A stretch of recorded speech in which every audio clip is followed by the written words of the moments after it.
parle-moi. Parle-moi. Que ton serviteur ne soit qu'un simple instrument, Seigneur. Je veux entendre ta parole. Je veux recevoir quelque chose de ta part. Élève ta voix, prie pour la parole de Dieu. Seigneur, nous te supplions de nous envoyer ta parole. Cher Saint-Esprit de Dieu, il est écrit que c'est poussé par le Saint-Esprit que les hommes ont parlé de la part de Dieu. Que les hommes ont parlé de la part de Dieu. Je m'abandonne à toi, Esprit de Dieu. S'il te plaît, prends le contrôle. S'il te plaît, que je ne sois qu'un instrument. Que je ne sois qu'un instrument. Tu connais la vie de chacun d'entre nous. Envoie-nous la parole. Envoie-nous ta parole. La parole qui nous guérira, qui nous restaurera, qui nous rétablira. La parole qui nous éclairera. Merci pour la grâce que tu nous accordes ce matin. À toi seul l'honneur, la louange et la gloire. Merci tendre Père. Merci cher Saint-Esprit. Au nom de Jésus, nous avons ainsi prié. Que quelqu'un dise avec moi, merci Seigneur Jésus. Gloire et louange à toi Seigneur Jésus. Offre à Dieu nos offrandes d'acclamation. Asseyez-vous, Jésus. Alléluia. Je suis dans une grande joie de nous avoir ce matin, de tous qui sommes en ces lieux. Si tu peux baisser tous les volumes pour qu'on n'ait pas de bruit. Amen, amen, amen, amen. Nous sommes dans la joie d'être là et personnellement, je suis particulièrement dans la joie de vous voir. Alléluia. Alors, vous n'êtes pas dans la joie de me voir. Moi, je suis dans la joie de vous voir. Je donne un sourire. Mais vous n'êtes pas dans la joie de me voir. Est-ce qu'il y a quelqu'un qui est dans la joie de me voir aussi? Alléluia. Nos bien-aimés qui nous suivent en ligne et nous tous qui sommes ici, que la grâce de Dieu nous soit accordée. Éliminez ce bruit, s'il vous plaît. Amen, amen, amen. Que le Seigneur nous bénisse dans cette merveilleuse année, comme nous disons dans la famille bénie. Les temps n'attendent personne. La semaine qui va commencer, on appelle ça une semaine de la traversée parce qu'elle commence en mars et elle va nous acheminer en avril. Donc on va commencer une semaine dans un mois et nous allons passer à un autre. Nous terminons le premier trimestre de l'année. Ce n'est pas moindre de choses. Le Seigneur t'a gardé, le Seigneur t'a protégé, toi, ta famille. Et aujourd'hui, c'est notre dimanche d'action des grâces. Alléluia. Je vais enseigner pendant peut-être 45 minutes, plus ou moins. Je vais vraiment être très discipliné pour aller droit au but, pour que nous ayons à la fin les temps de chanter. Alléluia! On va célébrer Dieu, on va danser pour lui. Vous savez, les actions des grâces, je vais essayer de frôler sur le sujet un peu. À chaque fois que Dieu fait quelque chose pour nous, il nous attend. Le Seigneur Jésus guérit les 10 lépreux. Il leur dit, allez vous présenter auprès du sacrificateur. La Bible dit, pendant qu'ils y allaient, ils se sont rendus compte qu'ils étaient tous guéris. Et vous savez qu'en ces temps-là, le lépreux, même aujourd'hui, les lépreux, on les garde en quarantaine. C'est-à-dire qu'ils vivaient en dehors de la ville. Ils avaient de la chance parce que le Seigneur Jésus passait d'une ville à une autre. Et là, ils ont saisi l'opportunité. La Bible dit, pendant qu'ils allaient, ils se sont rendus compte qu'ils étaient guéris.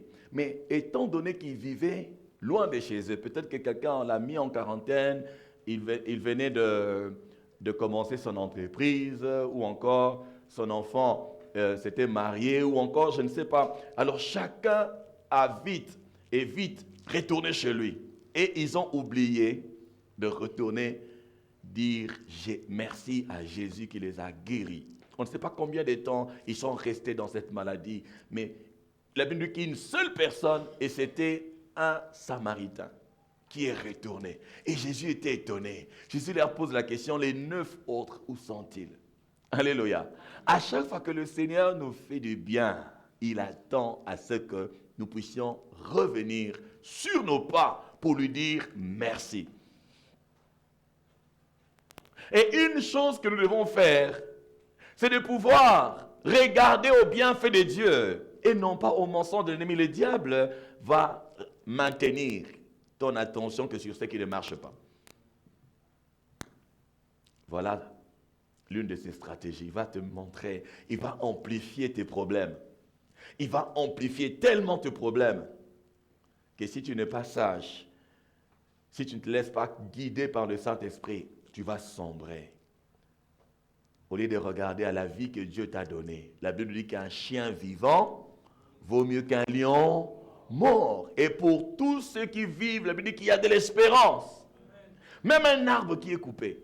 Moi, j'aime, d'ailleurs, un arbre, c'est grand. Moi, j'aime donner l'exemple des matembele.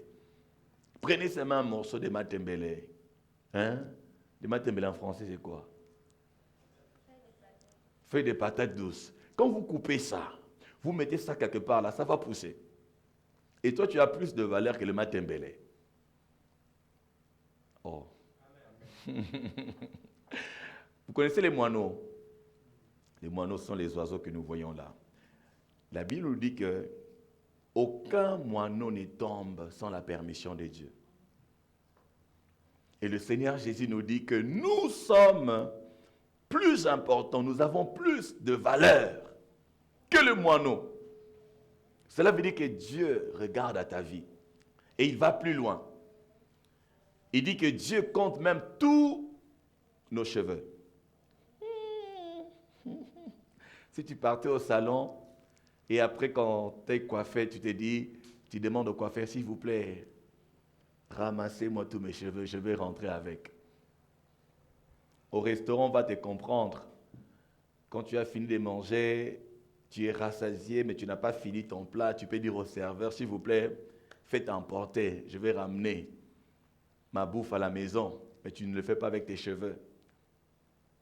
Qui s'inquiète pour ses cheveux? Mais Dieu dit, le Seigneur dit que même tous les cheveux de nos têtes, Dieu le compte. Voilà pourquoi un enfant de Dieu ne peut pas s'inquiéter.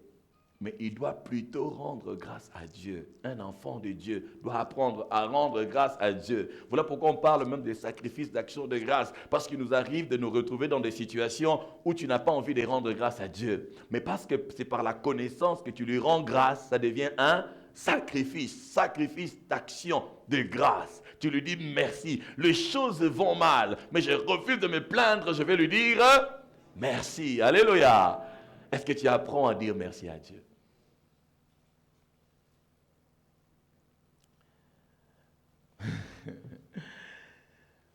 Les enfants d'Israël sont arrivés devant la terre promise. Ils ont même vu le fruit de la terre promise parce que Dieu avait demandé à Moïse d'envoyer les espions. Les espions ont fait 40 jours et ont ramené le produit. Ils ont vu que c'était vraiment le pays comme Dieu l'avait décrit, un pays dans lequel coulait le lait et le miel. Mais qu'est-ce qu'ils ont fait? Parce qu'ils ont vu les géants. 10 d'entre eux, 10 d'entre les 12 espions ont commencé à se plaindre. Et tout le peuple a commencé à se plaindre. Vous savez ce qui s'est passé? Dieu les a punis et Dieu leur a dit, pour chaque jour où vous avez passé à explorer, vous allez passer pour chaque jour, c'est une année en arrière, une année dans le désert, alors qu'ils ont vu le fruit, ils ont goûté. Il y avait que, comment il s'appelle, Josué et Caleb, qui avaient un langage différent. Vous savez, c'est si facile de se plaindre. Hein? Ça ne marche pas. Hey. Mais vous ne savez pas ce que cela produit. Ils sont plus forts que nous. Ce sont des géants. Nous avons vu les fils d'Anak. Nous sommes à leurs yeux, comme à leurs yeux et aux nôtres, comme des sauterelles. Ok. Parce que vous avez oublié votre Dieu. Celui qui a ouvert la main rouge pour que vous puissiez y traverser à sec. Vous l'avez oublié. Retour dans le désert. Tous sont morts dans le désert. Ne meurs pas dans tes souffrances. Alléluia. Ne meurs pas dans cette maladie. Ne meurs pas dans ces problèmes. C'est que Dieu t'a fait comme promesse, il le réalisera. Et une chose que tu dois apprendre à faire, c'est tout le temps le remercier. Amen. Que le Seigneur soit béni. Nous sommes toujours en train de parler J'espère que le Seigneur va nous inspirer jusqu'à la fin de l'année. Chaque dimanche, on va parler que du repos. Ça, c'est la 12e partie. Amen, amen, amen. 12e partie de ces merveilleux messages. Aujourd'hui, on va continuer avec le sujet qu'on avait entamé les dimanches passés, le cœur capable de jouir du repos de tous côtés. Ton cœur, on était en train de dire, est un élément très déterminant si tu dois jouir du repos. Alléluia. Quelqu'un dit avec moi, mon cœur. Ton cœur, c'est un élément très, très, très important. Et la fois passée, nous avons vu que le cœur qui pourra jouir du repos de Dieu, qui pourra jouir du repos même dans le moment difficile, c'est un cœur qui se confie en l'Éternel. C'est lui qui s'appuie sur Dieu. Je ne m'appuie pas sur mes propres capacités. Je n'ai aucune capacité. Je n'ai aucune force par moi-même. Je ne connais rien. Mais ce que je fais, je m'appuie sur le Très-Haut, le Dieu Tout-Puissant. Je m'appuie sur lui. C'est lui qui est ma force. Moi, je n'ai rien. Amen, amen. Vous savez que la lune en elle-même n'a pas de lumière. La lune n'a pas de lumière. Mais comment fait-elle? La lune s'aligne de manière à recevoir la lumière du soleil. Et quand le soleil n'est pas là, lui ne fait que refléter. Nous pouvons nous aussi nous appuyer sur Dieu et recevoir sa force, recevoir sa gloire, recevoir sa vie. Alléluia. C'est ce qu'on a vu. La Bible dit dans 2 Chroniques 16, combien? Il faut mémoriser le passage là, 2 Chroniques 16, 9. La Bible dit que l'Éternel parcourt des regards la terre pour chercher tous ceux qui ont le cœur tout entier à lui. Ton cœur ne doit pas être en même temps chez l'oncle, en même temps chez la tante, en même temps chez le ministre qu'on vient de nommer. Alléluia. Ton cœur doit être entièrement à Dieu. Parce que, vous savez, Dieu est un Dieu jaloux. C'est l'une des caractéristiques des esprits. Les esprits sont jaloux. Mon Dieu là est jaloux. Dieu ne partage pas sa gloire avec d'autres personnes. Il n'aime pas partager sa gloire avec d'autres personnes. Il aime prendre toute la gloire. Toute la gloire. Voilà pourquoi nous devons nous appuyer sur lui. Amen, amen. Alors que le Seigneur soit béni. Alors aujourd'hui, nous allons voir toujours les cœurs capables de jouir du repos. On a dit premièrement, c'est les cœurs qui s'appuient sur Dieu. On a beaucoup parlé là-dessus. Mais aujourd'hui, on va voir les cœurs qui aiment Dieu. Quelqu'un dit comme les cœurs qui aiment Dieu. Alléluia. Ou le cœur de celui qui aime Dieu. On va parler de l'amour pour Dieu. L'amour pour Dieu. Je vais commencer par 1 Corinthiens, et j'aime beaucoup ce passage. Celui qui aime Dieu entre dans le programme de Dieu, dans le projet de Dieu. Dans 1 Corinthiens chapitre 2, le verset 9, la Bible dit que, mais comme il est écrit, ce sont des choses que l'œil n'a point vues, que l'oreille n'a point entendues et qui ne sont pas montées dans le cœur de l'homme. Qui ne sont pas montées au cœur de l'homme. Les choses que Dieu a préparées pour ceux qui vont à l'église. Alléluia. Pour ceux qui vont à l'église. Oh. Ah, il y a des gens qui suivent, il y a ceux qui ne suivent pas. Hein? Les choses que Dieu a préparées pour ceux qui sont beaux. Alléluia. Les choses que Dieu a préparées pour ceux qui l'aiment. Alléluia. Frère, sœur, si tu aimes Dieu, si seulement tu peux aimer Dieu, Dieu va préparer pour toi, où tu entreras sur la liste de personnes pour qui Dieu va préparer des choses. Ces choses-là, la Bible dit que ce sont des choses que l'œil n'a point vues. que l'oreille n'a point entendu, ce sont des choses qui ne sont jamais montées dans le cœur de l'homme. Cela veut dire que les choses dont le Seigneur est en train de parler sont les choses de la terre et aussi les choses de l'éternité. Parce qu'il y a des choses qu'on ne verra jamais il y a des choses qu'on ne verra jamais. Il y a des choses que personne ne verra pendant que nous serons sur la terre.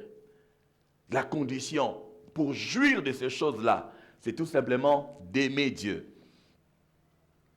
Alléluia. On m'a raconté l'histoire d'un enfant. L'enfant était allé à l'école et son père lui a dit « Je viendrai te chercher ».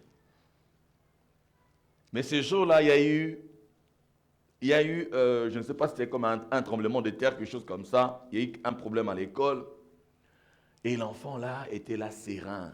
Il était là calme. Pourquoi? Parce que son père lui avait dit qu'il allait revenir. L'enfant ne pleurait pas. Tout le monde était agité. Tout le monde fuyait.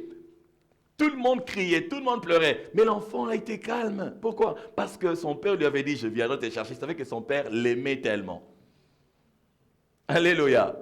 Amen, amen, amen, amen. Lorsque tu aimes une personne, tu es prêt à tout pour cette personne-là. Et Dieu dit qu'il a préparé des choses pour ceux qu'il aime. Cela veut dire que peu importe ce que tu vis maintenant, tu peux passer par des difficultés, tu peux passer par des problèmes, tu peux être combattu, je ne sais pas, tu peux passer par la maladie, peut-être tout ce que tu vois, ce sont de mauvaises choses, tout ce que tes yeux ont vu, tout ce que tu entends, ce sont de mauvaises nouvelles, tout ce qui se passe dans ton cœur, c'est l'incertitude, c'est la peur et qu'on sort. Laisse-moi te dire que si tu aimes Dieu, cela va changer. Alléluia. Quand on parle de préparer, vous savez, Dieu, il est tellement créateur, il est le Dieu créateur, alléluia. Dieu est tellement créateur, il est le Dieu créateur. Tous les humains, aussi nombreux que nous sommes, chacun a ses propres empreintes digitales. Quand vous regardez à l'œil nu comme ça peut se ressembler, mais c'est différent. Comment il peut faire ça? Il tient tellement au détail. Cela veut dire que si Dieu veut préparer quelque chose pour toi, il va s'assurer que ce soit quelque chose sur mesure, quelque chose qui va te convenir, quelque chose qui fera que tu sois dans la joie, quelque chose qui fera que tu sois dans le repos. Voilà ce qu'il dit, si tu l'aimes. Les personnes qui aiment les personnes qu'elles aiment, elles savent ce que les personnes là qu'elles aiment. N'est-ce pas? Si tu aimes une personne vraiment, tu l'aimes vraiment, tu sauras aussi ce qu'elle aime. Et le Dieu qui t'a créé, il connaît ce que tu aimes. Mais il attend d'abord un retour parce qu'il avait été déçu. Que quelqu'un dise avec moi, Dieu était déçu. Dis avec moi, Dieu était déçu. Dieu était déçu en Éden. En Éden, vous le savez, il a planté ses jardins et il a mis l'homme. Avant même que l'homme ne se rende compte qu'il était seul, Dieu dit, il n'est pas bon que l'homme soit seul, que je vais lui créer une aide semblable. Parce qu'avant cela, Dieu amène des animaux pour que l'homme puisse le nommer. Et l'homme, pendant qu'il nommait les animaux, il cherchait... Qui peut me ressembler? Je vois que personne avec qui peut être mon vis-à-vis, personne avec qui je peux échanger. Regarde les singes, regarde les gorilles, regarde. À un moment donné, Dieu le fait dormir et Dieu crée la femme. À son réveil, l'homme commence à louer Dieu en appréciant la beauté. Amen. Il dit, cette fois-ci, c'est la chair de ma chair, l'os de mes os. Je l'appellerai.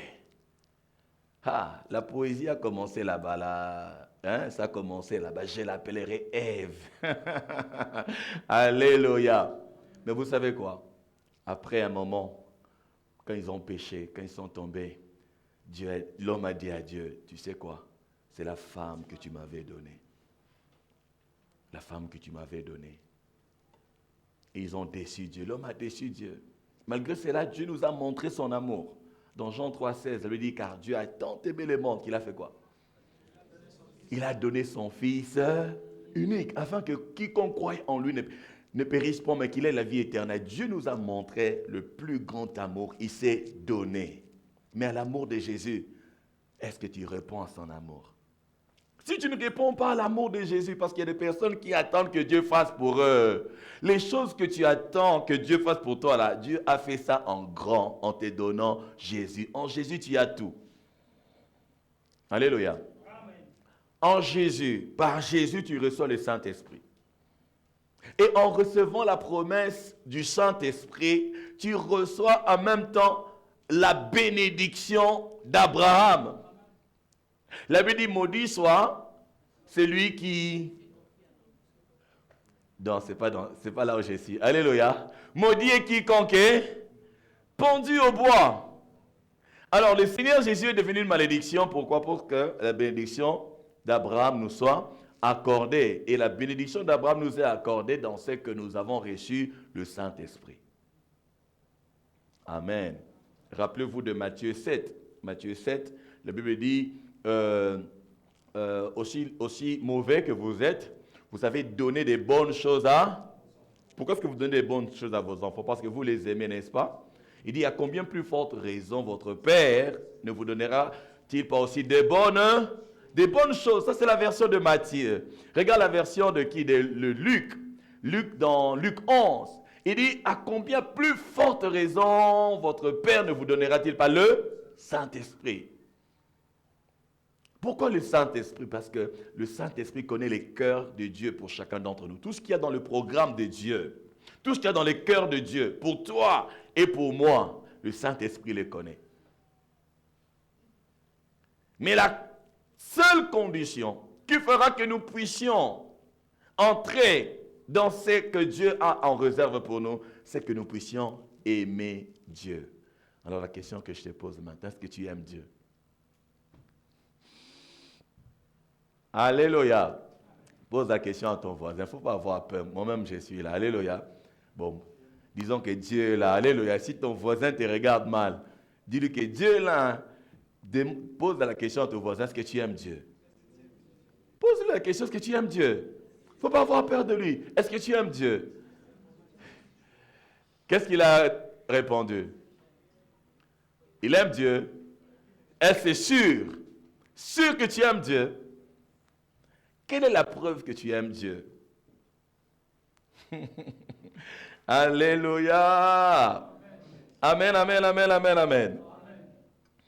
Le Seigneur Jésus a dit que celui qui l'aime, celui qui aime Dieu, il gardera sa parole. Il gardera ses commandements. Celui qui aime Dieu, si tu aimes Dieu, tu dois garder la parole de Dieu. Tu dois vivre selon la parole de Dieu. C'est là l'amour de Dieu. J'aime comment le Seigneur Jésus l'a tourné. Allons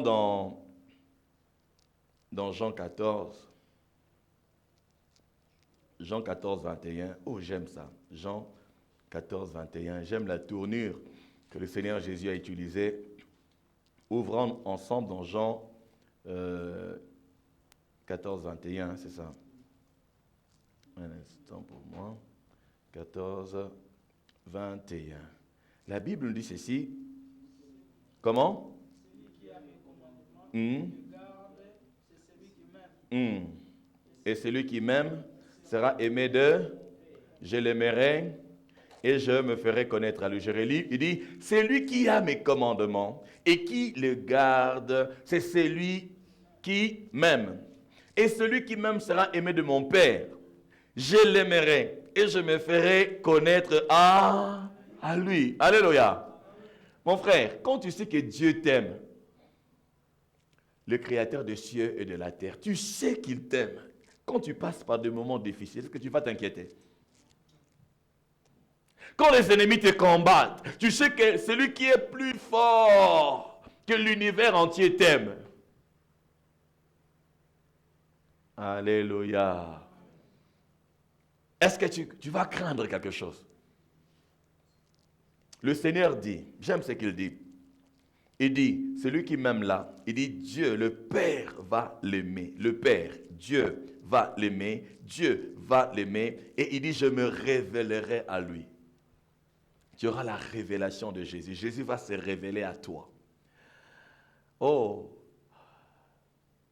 l'une des meilleures des choses à savoir, à avoir, c'est la révélation de Jésus. Le connaître. Il va venir auprès de toi. Il va se révéler à toi. Et si la Bible dit, si Dieu est pour nous, qui sera? Voilà. Celui qui aime Dieu peut être dans le repos, peu importe les difficultés de la vie. Peu importe les difficultés de la vie, parce qu'il sait que son Dieu ne va pas l'abandonner. Parce qu'il sait que son Dieu l'aime. Dieu t'aime. Je donne toujours cet exemple. Si on ouvrait seulement tes yeux pour que tu vois le nombre de flèches qu'on envoie contre toi, chaque jour, je parle chaque jour. Si on ouvrait tes oreilles pour que tu entendes le nombre, les formes d'incantation ou des mauvaises paroles qu'on déclare contre toi. Dieu est bon, hein?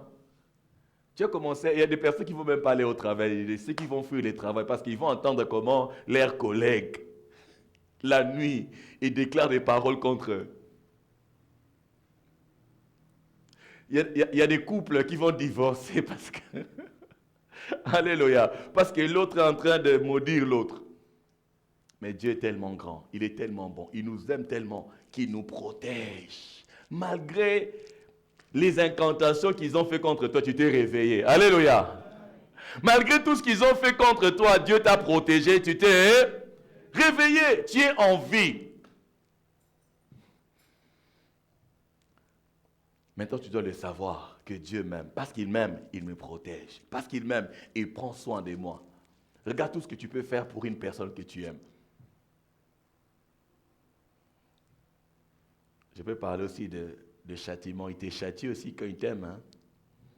Hein? Alléluia. Amen, amen, amen, amen. Donc nous avons dit que tu montres que tu aimes Dieu quand tu gardes sa parole. Quand tu aimes une personne, tu vas commencer à faire ce que la personne n'aime pas. Quand tu fais ce que la personne n'aime pas, ça veut dire que tu es en train de la provoquer. Tu es en train de chercher sa colère. Tu veux chercher que la personne se fâche. Tu sais que la personne, tu sais que ton mari n'aime pas ça. Tu sais que ton épouse n'aime pas ça, mais tu le fais. Tu es en train de faire exprès. Alors tu sais que Dieu n'aime pas le péché. Tu sais que Dieu n'aime pas le péché. Mais toi, tu es champion. Il y a des disciplines de péché. Hein? Si les péchés étaient comme des disciplines dans les sports, il y a des disciplines où toi, tu as la médaille d'or. Dans ces domaines-là, de ces péchés-là. Et je cherche toujours, il faut faire les recherches. Il faut chercher la personne qui avait inventé le nom de péché mignon. Oh, j'ai mon péché mignon. Hey, mon péché, mon quoi? Ton péché. Hey. Alléluia. Dieu n'aime pas le péché. Il est un Dieu qui est saint. Il est saint. Et si tu aimes ton ami, tu aimes ton frère, tu aimes ton mari, tu dois savoir ce que la personne aime et tu dois veiller à cela. Tu dois veiller à ne pas faire ce qui va l'irriter. Ah, vous savez que Dieu se fâche, hein? Dieu se fâche. Un jour, la grâce ici, tout le monde se dit, ah, la grâce de Dieu, tout est grâce, tout est grâce. Frère, sœur, un jour, cette grâce-là va s'arrêter. Ça va s'arrêter. Le jour où la trompette va sonner, ça ne sera plus le temps de la grâce. Vous allez voir la face B de Dieu, la colère. Il est un Dieu qui est riche en bonté, il est lent à la colère, mais quand il se fâche, les jours de sa colère arrivent. Maintenant, là, tu dois te rassurer que tu l'aimes. Lui montrer ton amour. Alléluia. Si tu n'y arrives pas, je vais te montrer comment tu vas faire pour commencer à aimer Dieu. S'il y a des champions dans un domaine ou un autre, on va arracher vos ceintures là. Et on va arracher vos médailles. Vous allez être maintenant champion dans la sainteté, toute discipline confondue. Alléluia. On vient te chercher dans ces domaines, on ne te trouve pas. On vient te tenter ici, tu es calé. Ici, tu crains Dieu. Dans les domaines ici, tu crains Dieu. Dans tous les domaines, tu crains Dieu. Ah, frère, Dieu aura toujours le regard sur toi. Rappelez-vous de Papa Job. Papa Job, il y avait même une réunion au ciel où, quand le diable vient, Dieu lui pose la question, parce que as-tu remarqué? Vous savez pourquoi est-ce que Job était devenu remarquable auprès de Dieu? C'est parce que Job, la Bible dit, il s'est détourné du mal. Pourquoi est-ce qu'il s'est détourné du mal? Parce qu'il aimait Dieu. Quand tu aimes Dieu, la preuve est que tu dois te détourner du mal. Tu ne dois pas te laisser tes amis qui ne connaissent pas Dieu te conduire dans le péché, te conduire dans le mal. Non, tu dois dire non, moi j'aime Dieu. J'aime Dieu, je dois m'accrocher à sa parole. Je dois m'accrocher à lui, je dois lui plaire. Quand tu aimes une personne, une chose aussi que tu dois faire, tu dois chercher à faire quoi? Lui plaire, lui faire plaisir. Et nous avions été créés pour faire plaisir à Dieu. Tu ne sais pas. Tu avais été créé pour faire plaisir à Dieu. Et quand tu ne fais pas plaisir à Dieu, quand tu ne plais pas à Dieu, tu n'es pas en train d'accomplir ce pourquoi tu avais été créé. Alléluia. Alléluia. Amen. Quand tu plais à Dieu, Dieu est un roi. Vous savez ce qui s'est passé lorsque la fille d'Hérodias avait chanté le jour de l'anniversaire, avait dansé le jour d'anniversaire d'Hérode. Il a tellement plu à Hérode qu'Hérode était prêt à lui donner même la moitié de son royaume. Qu'Hérode n'a pas hésité à donner même la tête d'un prophète qu'il craignait. Jean-Baptiste. Pourquoi? Parce qu'il avait donné la parole, parce que ce que l'autre, la fille l'avait fait, l'avait plu. Imagine ce que Dieu sera prêt à faire pour toi, si seulement tu arrives à lui faire plaisir. Alléluia. Tu te rends compte ce que Dieu peut faire pour toi? Tu te rends compte ce que Dieu peut faire pour ta vie? Tu te rends compte ce que Dieu peut faire de toi? Mais une seule condition, que tu puisses faire quoi? C'est très important, parce que si tu ne l'aimes pas, tu peux facilement, comme la nature n'admet pas le vide, si tu n'aimes pas Dieu, tu peux aimer facilement le monde. Et quand tu aimes le monde, tu deviens ennemi de Dieu. Quand tu aimes seulement le monde, les choses qui sont dans le monde, la convoitise des yeux, l'orgueil de la vie, tu deviens ennemi de Dieu. Parce que le cœur a toujours tendance à se tourner quelque part. Si ton cœur ne se tourne pas vers Dieu, elle va se détourner de Dieu. Et il n'y a pas le juste milieu. Soit tu es dans le bien, soit tu es dans le mal. Alléluia. Dis à ton frère, il faut aimer Dieu. Il faut aimer Dieu. Et quand tu aimes Dieu, tu es prêt à tout pour lui. J'aime l'histoire de Salomon.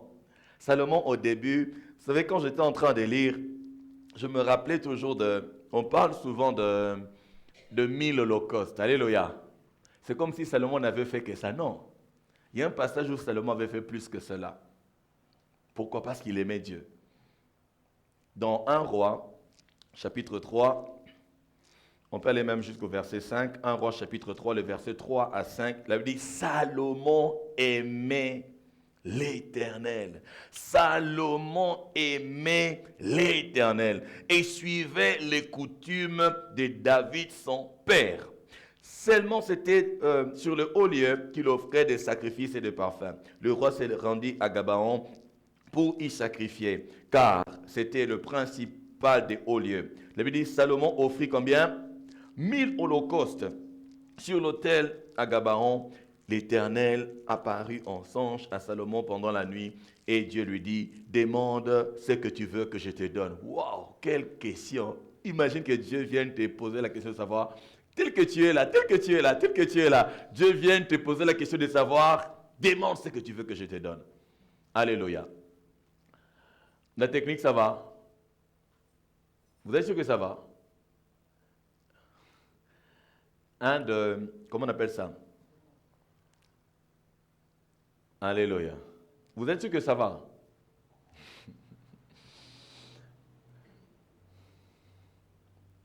Alléluia. Donnez-moi un bon amen. Alléluia. Amen. Dieu te pose la question, que veux-tu que je fasse pour toi? Comment déjà réfléchir? Que veux-tu que je fasse pour toi? Oh, que veux-tu que je fasse pour toi? Je me rappelle au temps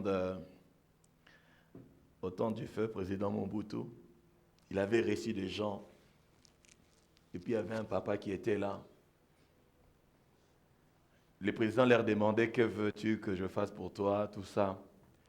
Et le papa n'avait aucun projet, aucune construction chez lui, il demande des tôles. Alléluia. Il est rentré à la maison, sa femme le voit avec beaucoup de tôles. Ah, mais toi tu es avec le président, tout ce que tu lui as demandé, ce sont des tôles. Non, Dieu a plus que ça pour te donner. Mais il pose la question, je te pose la question. Imagine que Dieu te pose la question de savoir que veux-tu qu'il fasse pour toi. Mais qu'est-ce qu'il y a? Ma question n'est même pas cela. Ma question c'est qu'est-ce qui a déclenché cela? C'est l'amour de Salomon. L'amour que Salomon a exprimé, a démontré à Dieu. Quand on parle des holocaustes ici comme sacrifice, ça se dit on ne récupère rien. Aujourd'hui, les gens ont tendance à donner à Dieu en attendant un retour. C'est vrai que Dieu nous bénit toujours en retour, mais ce n'est pas le retour qui doit nous motiver, mais c'est plutôt l'amour que nous avons pour lui qui doit nous motiver. Alléluia. Alléluia. Salomon a offert.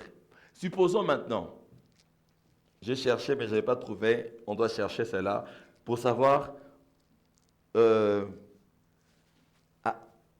si on peut valoriser le 1000 holocaustes, ça peut faire combien en dollars?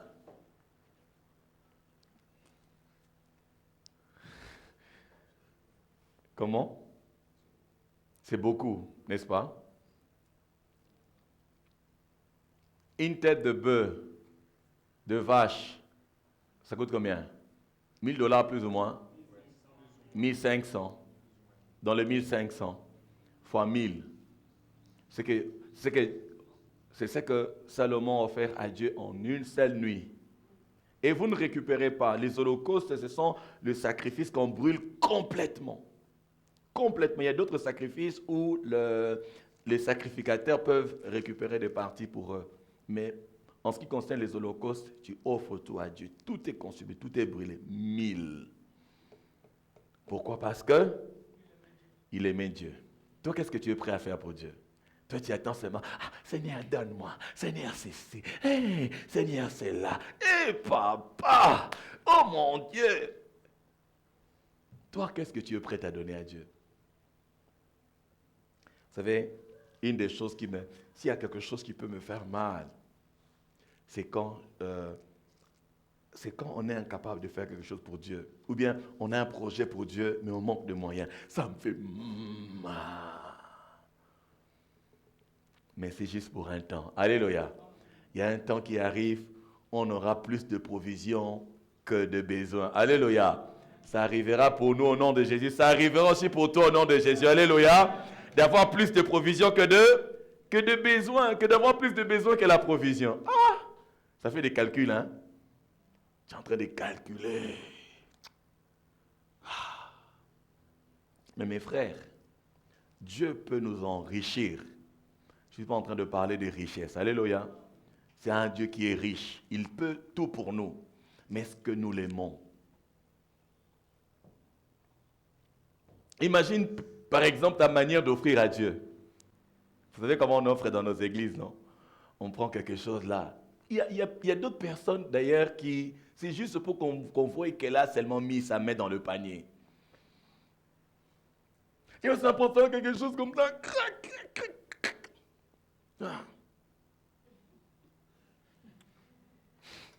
Basket. Ah oui, le panier en anglais, c'est basket, non? Hey. Quand tu veux donner à quelqu'un que tu aimes quelque chose, tu vas faire ça comme ça. Hein, maman? Vous allez faire comme ça? Alors, imaginons, nous sommes juste en train de réfléchir, imaginons que la formule, pour que Dieu t'apparaisse et que te pose la question de savoir que veux-tu que je fasse pour toi. Demande ce que tu veux que je fasse pour toi, c'est de lui donner 1000 holocaustes. Supposons, je ne dis pas que c'est cela, je dis supposons cela, que c'était la condition. Amen. Il y a des gens qui vont passer leur vie sans que Dieu leur pose cette question-là. En fait, qu'est-ce que cela veut dire? Cela veut dire que si tu veux attirer l'attention de Dieu, tu dois lui offrir ce qui a de valeur pour toi, ce qui a de la valeur. Alléluia. En commençant par ta propre vie. Si tu n'as pas encore donné ta vie à Jésus, tu n'as pas encore donné ton cœur à Jésus, tout ce que tu peux lui donner là, ça ne servira à rien. On se donne premièrement et ensuite on pourra. Celui qui s'est donné peut tout donner.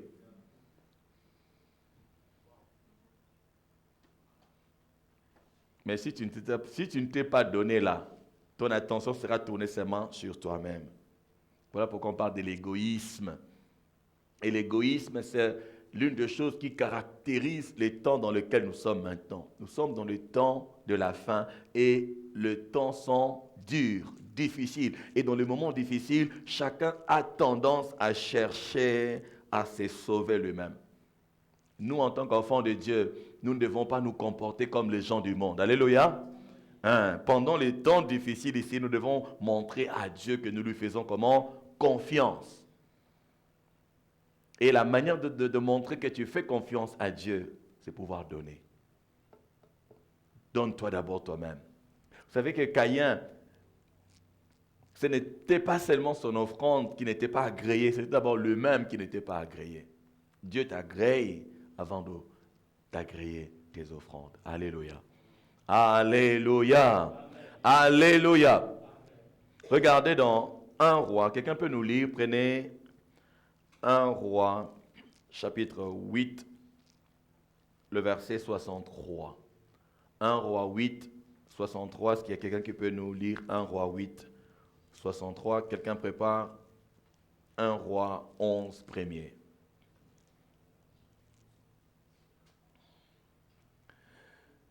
Nous allons vite finir parce qu'on doit louer Dieu. La chorale se prépare déjà. Quelqu'un a trouvé? C'est seulement 66. 1 Roi. 63. Il y a 63. Lisez, non? Un micro. Va de ce côté. Ou amenez-lui un micro rapidement. Quelqu'un d'autre prépare 1 Roi 11, premier.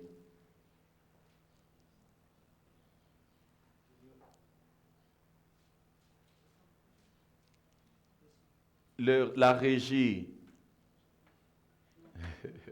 Lis seulement, moi je dis. Salomon tua 22 000 bœufs et 120 000 brebis pour les sacrifices de communion qu'il offrit à l'Éternel. Combien? 22 000. Alléluia. Et combien encore? 120 000 brebis pour Dieu. Il aimait Dieu. Alléluia. C'est parce qu'il aimait Dieu, il était prêt à offrir tous ses sacrifices. Et 1 Roi 11, premier nous dit quoi? Le roi Salomon aima beaucoup de femmes étrangères, en plus de la fille du Pharaon. Alléluia. Vous allez regarder que dans 1 Roi, chapitre 3, jusqu'à 1 Roi, chapitre 8, Salomon aimait Dieu.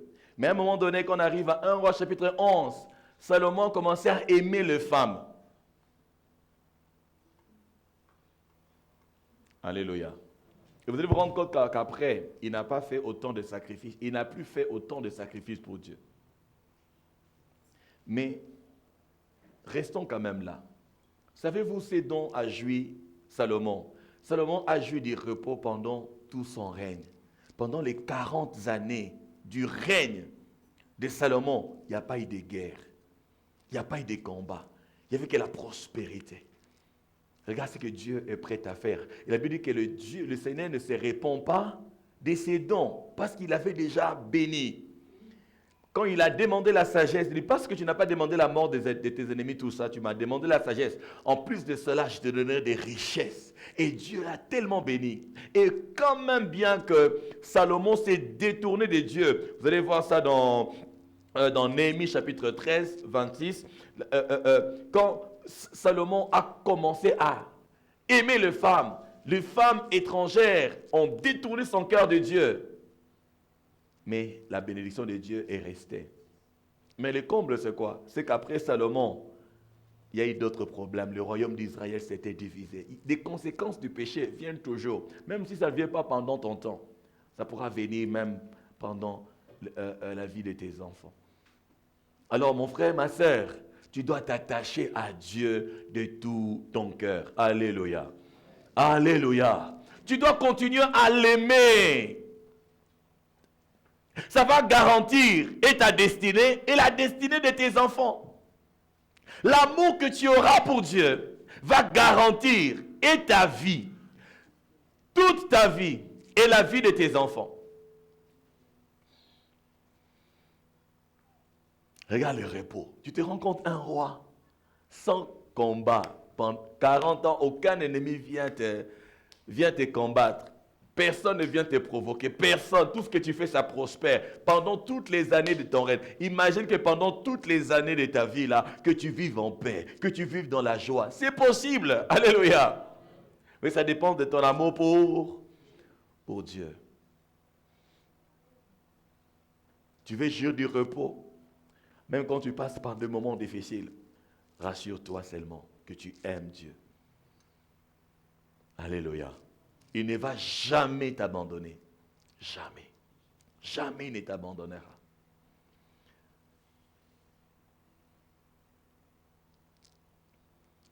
Je vais clôturer par Jean 21. Vous connaissez l'histoire de Jean 21. Après la résurrection de Jésus, Pierre et ses disciples sont allés pêcher. Ils sont allés pêcher. Malheureusement pour eux, ou heureusement pour eux, ils n'ont attrapé aucun poisson. Pendant toute la nuit, ils ont pêché. Ils ont essayé, ils ont jeté le filet à gauche, jeté le filet à droite, rien attrapé. Mais le matin, ça c'est le passage que Dieu m'avait donné quand je devais le servir à temps plein. Alléluia. Amen. Je revenais de Kisangani. J'avais fini mon travail à Kisangani. On ne m'avait pas payé. Les choses n'avaient pas marché. Je rentrais, je fais le voyage de Kisangani par bateau avec toute ma famille. J'avais rien. Rien. Pendant le voyage, les gens achetaient les ngando, les crocodiles. Alléluia. Des gros poissons. Parce que quand vous êtes de Kisangani, à Kinshasa, il y a un endroit, il y a un côté où vous avez que des poissons, vous avez des crocodiles, tout ça, des caïmans, tout ça. Vous arrivez à un moment donné à un endroit où vous avez de l'huile, où vous avez du bois, où vous avez, comment on appelle ça, les riz à Bumba. Les riz de Bumba. Vous avez tout ça quand vous venez à Kinshasa par voie maritime. Alléluia. Quand vous arrivez à Bandundu, vous avez des kwanga. Alléluia. Vous avez des chikwang, vous avez des mangues, vous avez des noix de coco. Et vous savez, nous on a acheté quoi? Que des kitchaka-chaka. Pendant tous les voyages, on n'a acheté que des kitchaka-chaka. Pourquoi? 0 francs. Et je rentrais à Kinshasa. Tu te rends compte qu'à Kinshasa, tu n'as pas de travail. Hein? À Kinshasa. En plus, tu as des enfants. Hein? C'est comme ça que je suis rentré. Et Dieu qui me dit, voilà, tu dois me servir à temps plein. C'est pas que j'ai une grande église. Hein? Où il y a... je ne vais pas dire ça. Alléluia. Je voulais dire où tu as tes bien-aimés qui t'entretiennent. Alléluia. Il n'y avait pas ça.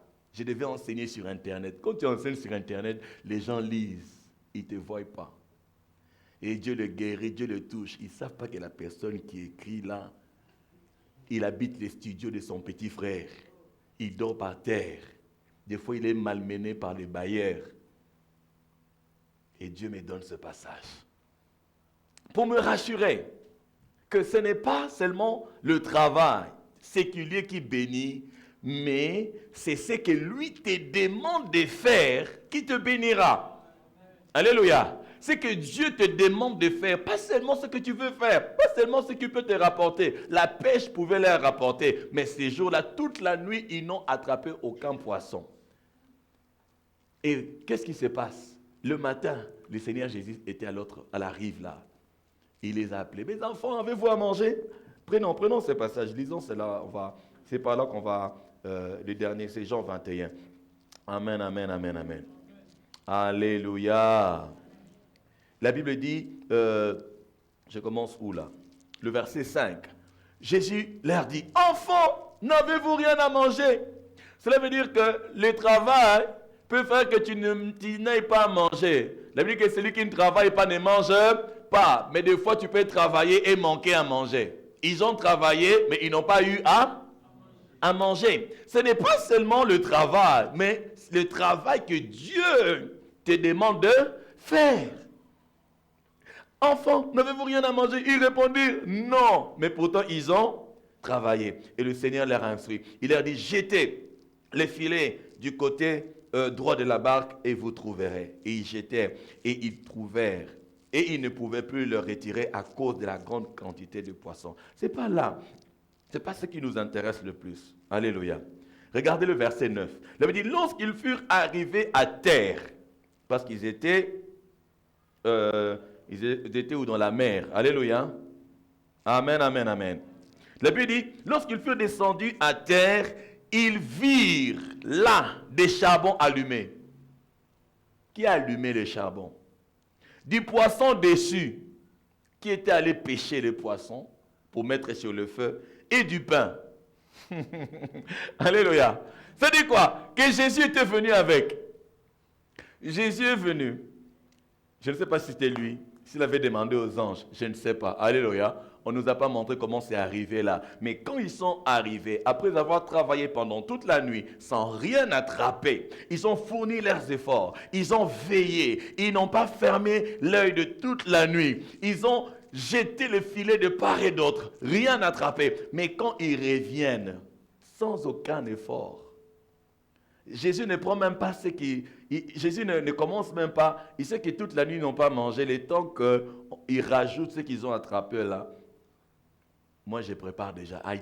Donc, vous n'aurez pas le temps de préparer, d'allumer le charbon. Moi-même, j'allume le feu pour vous. Moi-même, je commande déjà. J'ai déjà assaisonné les poissons. Je le mets déjà au feu pour vous. Et j'ai aussi apporté le pain. Et ils n'avaient même pas le pain. Mes frères et sœurs, Dieu voit plus loin que nous.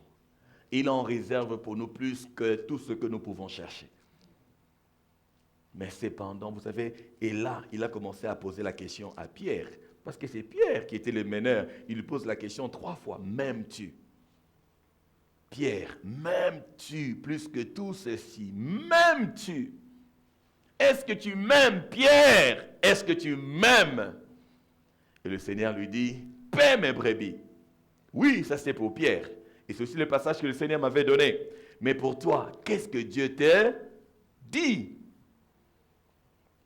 Tu montreras ton amour à Dieu. Tu montreras que tu aimes Dieu si tu fais ce qu'il te demande de faire. Il dit à Pierre, si tu m'aimes vraiment, comme tu le dis, tu dois paître mes brebis, tu ne dois pas t'occuper des poissons, tu ne dois pas chercher les poissons. Je ne t'ai pas envoyé, je ne t'ai pas demandé, moi, d'aller pêcher le poisson. Je t'avais déjà dit quand je t'ai appelé, tu me suis, je ferai de toi de pêcheur d'hommes. Je ferai de vous de pêcheurs d'hommes. Comment tu peux encore retourner là-bas? Il dit, fais ce que... Et pour preuve, regarde, vous avez pêché, vous avez travaillé, mais vous n'avez rien attrapé. Tu peux te battre, montrer toute ta force, toute ton intelligence et n'avoir aucun résultat. Tu veux que tes résultats soient garantis. Tu dois être dans ce que Dieu te demande de faire. Tu peux ne pas peut-être voir de résultats bien au début, mais si tu persévères, tu verras les résultats. Alléluia. Alors le Seigneur te pose la question, est-ce que tu l'aimes? Est-ce que tu l'aimes? Est-ce que tu l'aimes? À un moment donné, Pierre n'avait plus besoin d'aller pécher parce qu'ils avaient tout. Quand l'église primitive a commencé, aujourd'hui les gens discutent pour la dîme. La dîme qui n'est que le 1/10 de ton revenu, 1/10 du revenu. Mais quand l'église a commencé, la Bible dit qu'ils avaient tout en commun. Ils avaient tout en commun. La Bible dit au point où les gens vendaient leurs parcelles et emmenaient l'argent aux pieds. Alléluia. Aux pieds des apôtres. Ah, si le Seigneur peut faire les replays de ça. Alléluia.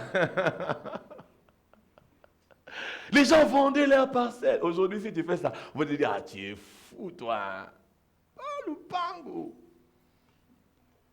Vendre ta parcelle pour donner, parce qu'aujourd'hui, nous, là, notre métier de pasteur, là, on nous assimile aux escrocs. Tu vas donner ton argent à ces escrocs-là, les bandits des grands chemins. Ah, que le Seigneur ait pitié de nous. Alléluia. Fais pas un travail facile, hein? Alléluia. Mon frère, ma soeur, quand tu aimes Dieu, les cœurs qui vont jouir du repos dans le moment difficile, c'est les cœurs qui aiment Dieu. Rassure-toi que tu l'aimes. Et il sera là toujours pour toi. Il ne va pas t'abandonner. Réponds à l'amour de Dieu. Réponds à l'amour de Dieu. Il y a des choses qu'il a en réserve pour toi, que l'œil n'a point vu, que l'oreille n'a point entendu, qui n'est jamais monté dans le cœur de l'homme. Il va te donner. Il a demandé à Salomon, parce que Salomon lui a montré son amour. Il lui a dit, que veux-tu que je fasse pour toi? Et à Pierre, parce que Pierre était allé chercher lui-même, il allait faire ce que le Seigneur ne lui avait pas demandé. Il dit à Pierre, m'aimes-tu? Cette question revient encore aujourd'hui. Est-ce que tu aimes le Seigneur? Est-ce que tu l'aimes ou tu aimes le monde? Ou tu aimes ce que Dieu donne? Il y a des personnes qui aiment ce que Dieu donne, mais pas Dieu. Seulement ce que Dieu donne. Le Seigneur te pose la question. Tu veux jour de repos? Même quand rien ne marchera, parce qu'aujourd'hui, beaucoup de choses se passent dans le monde. Peut-être que nous ne vivons pas cela. Il y a des gens qui vivent des situations horribles, terribles, de par le monde. Mais je crois en une chose. Dieu va distinguer ses enfants. Alléluia. Amen. Dieu va te distinguer. Alléluia. N'aie pas peur de ce qui arrive, de ce qui se passe, parce que Dieu t'aime, il va prendre soin de toi. Alléluia. Dis, Dieu prendra soin de moi. Dieu prendra soin de moi. Alors aime-le, et tu verras comment il prendra soin de toi. Est-ce qu'on peut se lever pour prier? On va prendre un temps dans la prière et on se prépare à ça.